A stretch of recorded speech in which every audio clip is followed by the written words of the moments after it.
Welcome back to my channel Satya's mummy. आज सकाळी सकाळी लवकर उठून आवरून घेतलं, तोपर्यंत हे दोघे निवांत झोपून मोबाईल बघत बसले होते। त्यानंतर थोड्या वेळाने दोघांना उठवलं तर सत्या माझ्यासोबत आली आणि सत्याचे पप्पा आंघोळीला गेले। सत्याला थोड्या वेळ मी वॉकरमध्ये बसवलं, ती छान त्याच्यामध्ये बसून खेळत होती। सुरुवातीला जेव्हा वॉकर आणला तेव्हा ती त्याच्यात बसायला थोडीशी घाबरत होती, पण आता ती अजिबात घाबरत नाही, बिनधास्तपणे बसते आणि खेळते। सकाळच्या प्रसन्न वातावरणामध्ये थोडा वेळ उन्हात उभा राहायचं म्हटलं की छान वाटतं।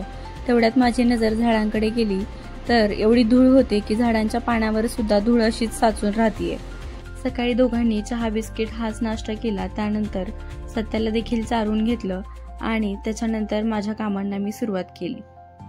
रात्री जे भांडे घासून ठेवले होते ते अजून तसेच होते, तेव्हा ते अगोदर मांडून घेतले म्हणजे किचन मोकळं होईल आणि मला ते स्वच्छ करायला देखील सोपं जाईल। आज किचन ओटा साफ करत होतेच तर वाटलं तुम्हाला देखील काही सोप्या टिप्स सांगाव्यात।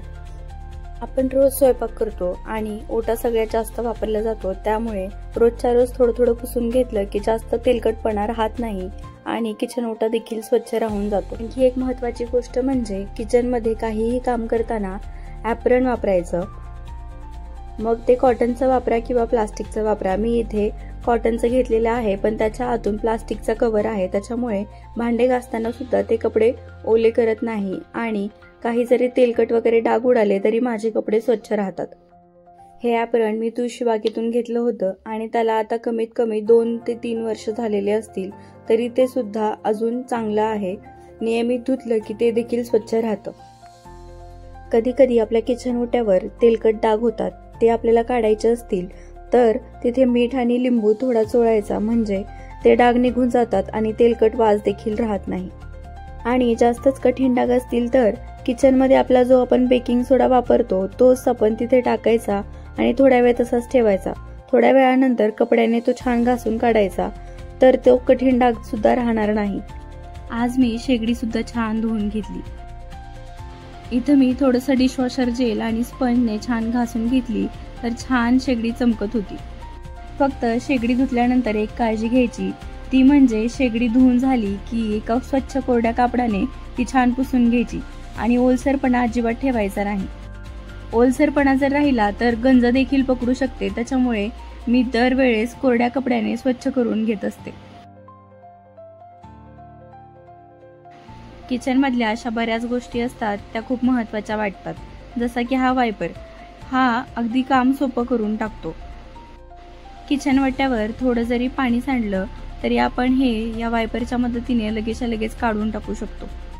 त्यानंतर मी एका कोरड्या कपड्याने शेगडी आणि ओटा दोन्ही देखील छान असं पुसून घेतलं आणि ओलसरपणा अजिबात ठेवला नाही। आपण नेहमी किचन ओटा साफ करताना अगदी वरून छान चमकवतो, पण ही जी समोरची पट्टी असते त्याच्यावर पीठ किंवा पाण्याचे ओघळ राहतात, ते छान दिसत नाही आणि अस्वच्छ वाटतं, त्यामुळे हातासरशी त्याच्यावर देखील एखादा कपडा मारून घ्यायचा। त्यानंतर भांडे घासताना शेगडीच्या वरचे जे स्टँड होते ते देखील स्वच्छ आज घासून घेतले।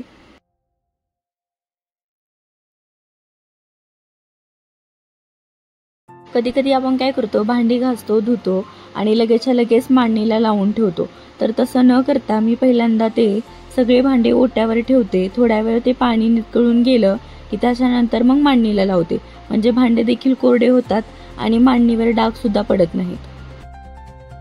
अशा प्रकारे सगळे भांडे छान घासून घेतले, त्यानंतर किचन ओटा असा स्वच्छ बघून किचनची शोभाच वाढते। कालचे कपडे थोडे थोडेसे ओले होते, त्याच्यामुळे सकाळी उन्हात टाकले तर ते छान वाळलेले होते, तर ते अगोदर काढून घेतले। रोज कपडे वाळत टाकताना सत्या मला मदत करते, म्हणजे बकेटमधून एक एक कपडा उचलून द्यायचा आणि मी तो वाळत टाकायचा। हे आमचं रोजचं रुटीन आहे बरं का। सगळ्या कामांमध्ये खारीचा कसा छोटूसा वाटा असतो तसा आमच्या सत्याचा एवढूसा वाटा आहे बरं का। थोड्या वेळाने कपड्यांना चिमटे लावत असताना एक एक खाली पडलेला चिमटा होता तो मला सत्या उचलून देत होती हातामध्ये। आणि आज तर कॅमेऱ्यासमोर नटखटपणाचा जणू काही शोध चालू आहे तसंच सत्याचं चालू होतं।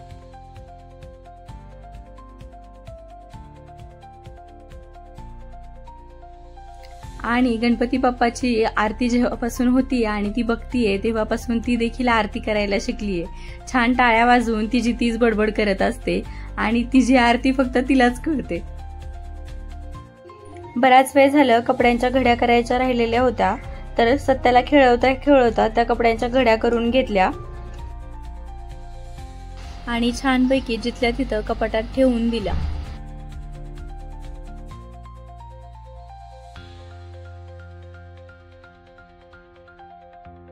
असं रोजच्या रोज घरातलं नीटनेटकं ठेवून दिलं तर पसाराही होणार नाही आणि आवरायचा त्रासही होणार नाही।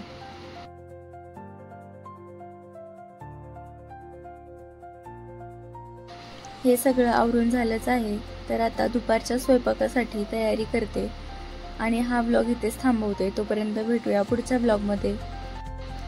असेच आमचे व्लॉग तुम्हाला आवडत असतील तर नक्की लाईक, शेअर, कमेंट आणि सबस्क्राईब करायला विसरू नका। तोपर्यंत बाय बाय।